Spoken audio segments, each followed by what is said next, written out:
Hi everyone, Dr. Goel here from Peak Human Labs, and today Carmelia is with me. Yes. And we are going to talk about creatine, which is one of those supplements that almost everyone is taking. I've heard about it, and I know that people, I want to hear what it actually is, but from what I understand, it helps people grow their muscles. Yeah, it definitely has. Yeah, okay. People are using it for muscle strength, and today I want to focus primarily on that whole performance and muscle aspect. It may have other benefits for the brain, but let's just focus on muscles today. On the muscle, is it a stimulant or a growth? What's creatine? Creatine basically is a supplement that seems to have an effect on improving muscle mass, strength, reducing fat. So it's quite commonly found in your local health food store. Yeah, I feel like everybody at the gym is taking creatine. Yeah, and the science looks pretty good. Science looks pretty good on it. Okay. Creatine basically is produced in the body at about 1 gram per day, and about another gram per day is taken in through the diet. Wow, okay. And generally about 95% of the body's creatine is stored in the muscle, the skeletal muscle, and some 5% is stored in the brain, liver, kidney, and testes. Testes as in the testicles? Yeah. Oh, okay. But in the diet, it's primarily found in meat. Okay. So vegetarians have lower creatine concentrations in their blood because they're not taking it in as much in their diet unless they're supplementing. So are there certain vegetables or fruits that actually have creatine? Like, what's their substitute then? Really, it's then they'll need to take a supplement. Yeah, the body will be making its own. Right. Okay. But they won't be getting it from their diet really. I had no idea that we produced creatine. Yeah. I thought creatine was something that was man-made. Yeah. I did not know that. It is an endogenous molecule, but again, if we increase that levels, it's been shown to have some benefits. And when people talk about potentially eating meat, maybe the benefits of eating meat when you're with muscle protein synthesis and increasing muscle hypertrophy are due to the creatine part. Okay. Like it's not the protein aspect. Like we've sometimes thought, it's the protein. Where are you going to get your protein? Yeah, everybody's like, when they're doing shakes, they're like, I need 32 grams of protein. Yeah. Well, you do need that, but does it have to be from an animal versus plant protein? Okay. Like, so got it. That seems to be, that's not necessarily the case. I think the creatine part may be more important because that's not found in plants. Right. So the creatine part would be more important for muscle growth? Yeah, that's very important. Okay. Yeah, and it's like that could be the reason why meat might be better than plants if you're not taking a creatine supplement. Got it. Okay. Can it also be found in fish? Like any kind of meat? Any type of animal product. Yeah. Okay.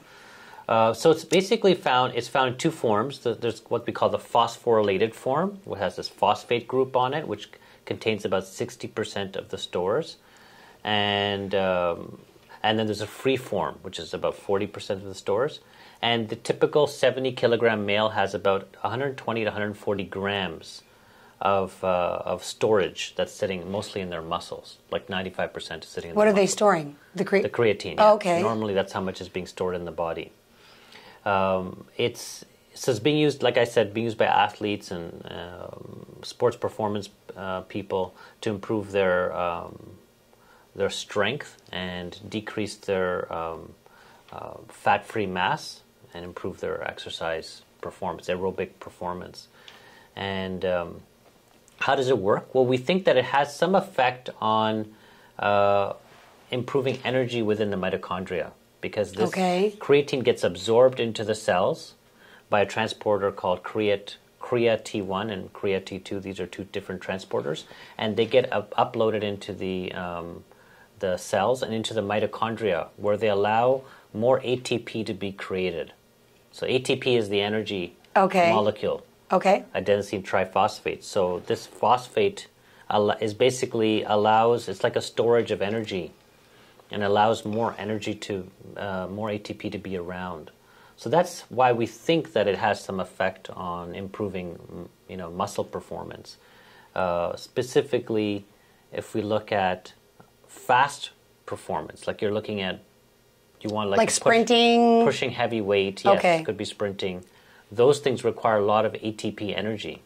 I think anything cardiovascular, like running, would that like be included? High High intensity. High intensity, like super power. That's what we talk about creatine helping with bursts of energy. Got it. Okay. Because it's increasing ATP right at the cellular level. Do people based on your information, would this be something that one takes pre-workout? Would it always be in a pre-workout or post? Like, what's your opinion? Yeah. So the protocol normally has been in the studies a loading dose. So you take about what we call 25 grams. You take a week-long 25 grams a day. Okay. And then you do a daily dose of 5 grams per day. So normally when you get the creatine monohydrate, which is what most people purchase, it comes with a little scooper, and that little scooper is 5 grams. Okay. So you take one of those per day. When you said 25 grams... So you do 5 of those for the first week to get your levels up. Now, you don't have to do it. 5 of those in one day? In one day, yeah. Wow. 5 little scoops. Just what we call the loading dose. Like it basically allows your body to rapidly get to the level, and then the 5 grams per day keeps you at that level. Okay. Now, you don't have to do it that way. If you were to just start with 5 grams a day, which is what I take, I don't think I even did the loading dose, is that it just takes longer. It takes like a month to get to your... Right. To get to the level that you need to get to. Now, would people take creatine whether they're working out or not, or is there a negative impact if they're not going to be active? Like just having more creatine is important? I think it still has a lot of benefits. Okay. Even if you're not necessarily working out, but the benefits are better when you're... Yeah, when you're working out. And it looks like... Because it's feeding your muscle, like you said, like it's a waste. It's kind of like wasting it. It may have other effects, like I said, on the brain as well. Okay. Liver and so on. But, it's the, the... Even if you're not working out every day, you kind of need to take the creatine every single day. Okay. To get you would recommend it for... Yeah. Do you think it'll help with health span or just muscle building? We don't know that answer of people live longer, but they just have better lean body mass. They have. It could help with weight loss. I would say it's more muscle gaining. Okay. Yeah. So. Because I see guys that say they've been on creatine, then you kind of see they seem a little bigger, because they're working out probably too. They're building building up their muscles, and so it seems that it has, like I said, this ability to get into the cells, allow better contraction of those muscle fibers. It also seems to have what we call it changes some signaling of what we call the muscle the myogenic transcription factors. These are basically the factors that allow muscle to be built. Okay. So it starts to change some of those transcription of how muscle is being built, and insulin growth factor, which is another very important molecule that comes from what GH, growth hormone, stimulates. Right. Also gets changed. So there's a lot of signaling between cells that creatine is having an impact on. That's really the bottom line. Okay. And that it seems to actually decrease the levels of myostatin, which is a muscle growth inhibitor. So we don't want, if you're trying to build muscle, you don't want so much of this myostatin around it. So it seems to decrease those levels as well. So lots of very interesting aspects about creatine. The science looks pretty good.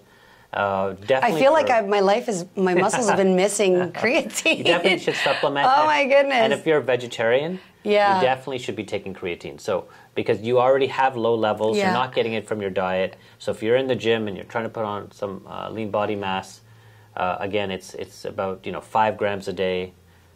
Hopefully do the loading dose if you can, 25 grams for every day per week, for a whole week.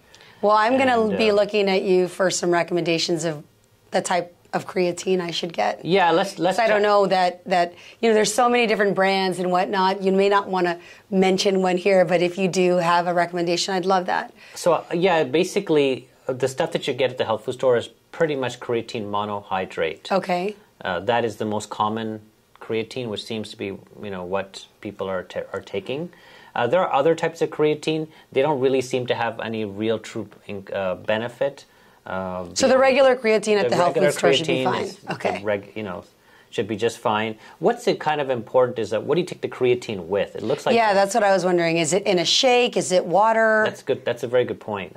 I take it with my pre-workout. So the creatine normally comes with does it have a flavor? It's usually flavorless. Okay. Flavorless, yeah. And so they showed that when you took the creatine with a that pre-workout drink, with here, let me find that. Like a Red Bull? That's it was basically here the sports drinks that I had it here. You here it is, the leucine. Usually comes with some caffeine, taurine, some leucine, valine, arginine, and glutamine. So these are beta-alanine. These are normally taken together in these pre-workout type things. So usually it's been shown that this type of thing has an improvement in people's decrease in level of fatigue of the muscles. And giving more endurance.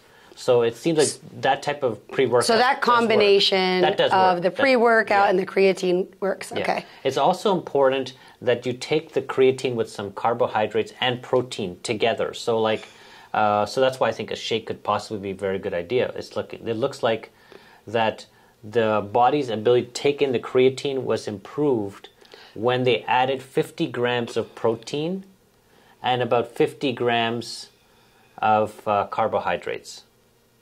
Wow. So you need to, it's a relatively bigger amount. Like imagine if you can imagine taking 50 grams of protein. It's not like that's about like 4 scoops of.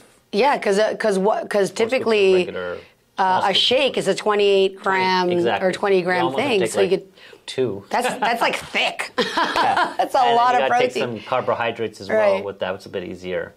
So if you just took carbohydrates or you just took protein, not useful. I mean, it's not as useful as taking both together. Okay. Taking with the creatine, then people had the most absorption of that creatine because that's really the issue. Yeah, don't take it on an empty stomach. Yeah. So then, or if you want, you could take it with that pre-workout drink. That could also potentially work. People have, sometimes been concerned about, is it bad for you? Like taking creatine, is that bad? Of course, you should just make sure you're always hydrated. But there doesn't seem that there's any negative side to creatine supplementation on kidneys. It doesn't seem to have any, we always worry that it's going to, is it going to cause some type of kidney issue, but it doesn't look like there's any...